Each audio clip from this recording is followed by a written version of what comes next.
listen, I know we have some Amazon workers. I love you guys. I'm not trying to vilify Amazon's entire workforce. In fact, I think this is like a minute fraction of 1% of the workforce that is just incredibly whiny about the work from office situation.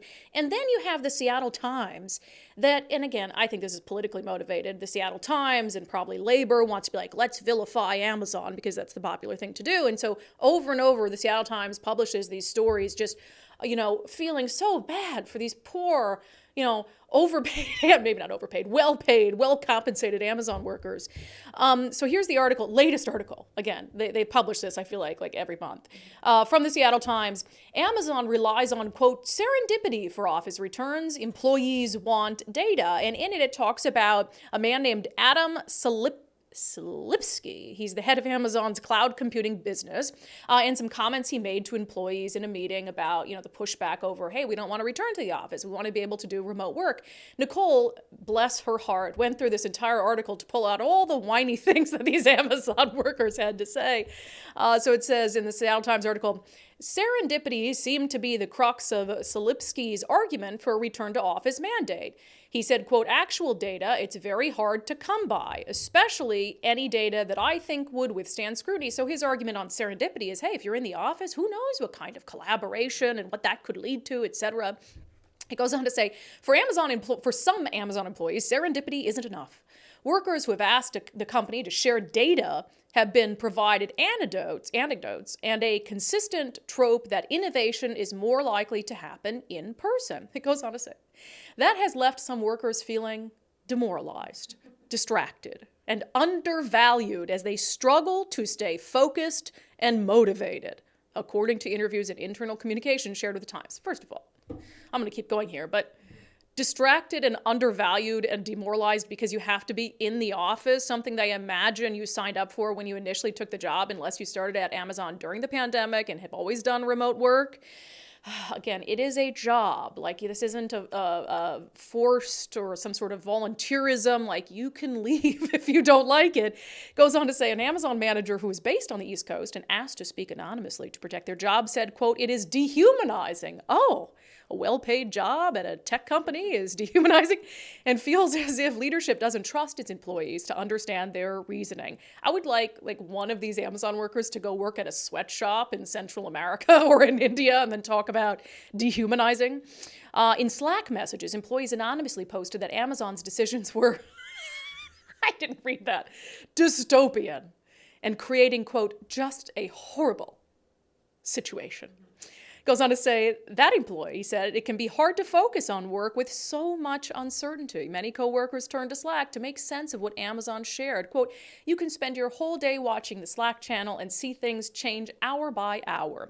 And then they talked about Amazon CEO Andy Jassy in the article, saying Jassy also opted not to share data about return to office in an all-hands meeting he led. According to the AWS employee, Jassy instead answered a question about the types of music he had been listening to, which, again, the Seattle Times bias against Amazon is just, it reeks of it, because I'm going to venture to guess that Andy Jassy answered questions on a variety of topics, not just about what kind of music he's listening to, and then said, no, I'm not going to provide data, or I don't have data. And Seattle Times is like, what is the most frivolous thing he answered a question on? And let's compare that to this. I feel bad because I know that I always get people in the comments who watch the show who are like, no, I think that it's, they should offer, for some people who got used to it, maybe can't afford daycare or whatever, or they have tailored their lives to a work from home environment. They feel like they're being forced back into the office for no justifiable reason. But I keep going back to, then leave. Yeah. Then leave. Jobs are not a prison. Right. And this is not North Korea. Right. Especially when you have very marketable skills. I mean, if you're working at Amazon, in Amazon headquarters, especially in actual tech jobs, I know that you're well paid. Yeah. And I know that there are a bevy of other places you could work who probably would allow you to work remotely. And I know sometimes it's not as easy as just quit your job then. But when you're saying that you feel demoralized, distracted, undervalued, dehumanized, that you're working in a dystopian environment and, quote, just a horrible situation. Why do you work there? Why do you work there? I have to believe that this is, what is Amazon's global workforce? I mean, tens of thousands of people. Oh, yeah. And in Seattle, tens of thousands of people. I think it was, wasn't it 30,000 and then 1,000 did that walkout at lunch or whatever? Yeah. And so what you have is, there's a couple things. The Seattle Times and the Seattle media has always tried to vilify Amazon. And it's like, without, I'm not going to bootlick Amazon. Do I think there's issues with the company and issues that they've created in Seattle in terms of cost of living? Of course. Like, I'm not ridiculous, but I also understand the net good that they are for the city. And especially right now, when you need those workers down there shopping, walking around and all of that, to continue this narrative of vilifying Amazon is at the city's own peril. Yep. And again, giving a voice to what I think is a minute fraction of workers who feel like they're working at a dystopian company. Right. I think those you have blue hair, let's be honest. Sorry, those that's comments me. are a little bit ridiculous, but I also think that, yes, like, it is nice to work from home for some people. Some people are people and need to go to work and thrive off that situation. But some people would rather work from home. But then you should just find a job that does that, because your company is either going to say, like, which is more valuable, you as an employee, you personally as an employee, or bringing people together at work. And in this case, they're choosing bringing people together and work, not you. And so,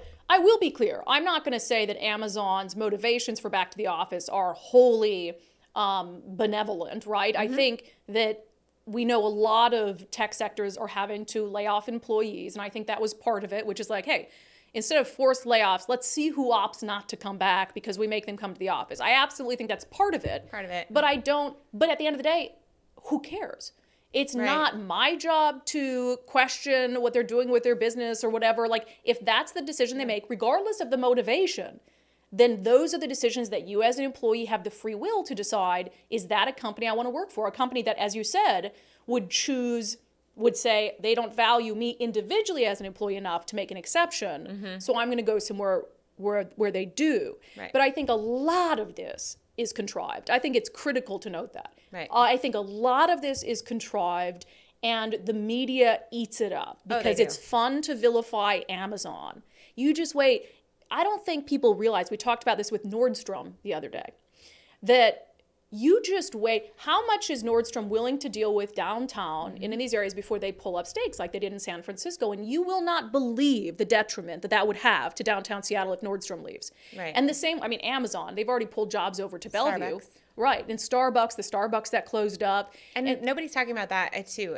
This is Amazon. Seattle Times is vilifying Amazon for this, but Nordstrom has done the same thing. Nordstrom made people move back to the area to go back to work. Yeah, we have a friend who they moved like an hour and a half away, and then they found out, well, now I got to come back to the office a couple days a week. And then and Starbucks has done the same. All of the big corporations down there. I definitely think there was this joint effort saying we're going to try to save the city by bringing everybody back to the city, right? Not to endanger their employees because of the danger of the city, but it needs business to survive. Right? Well, and 100%. And so I do think that was part of it. Amazon has been a good corporate citizen.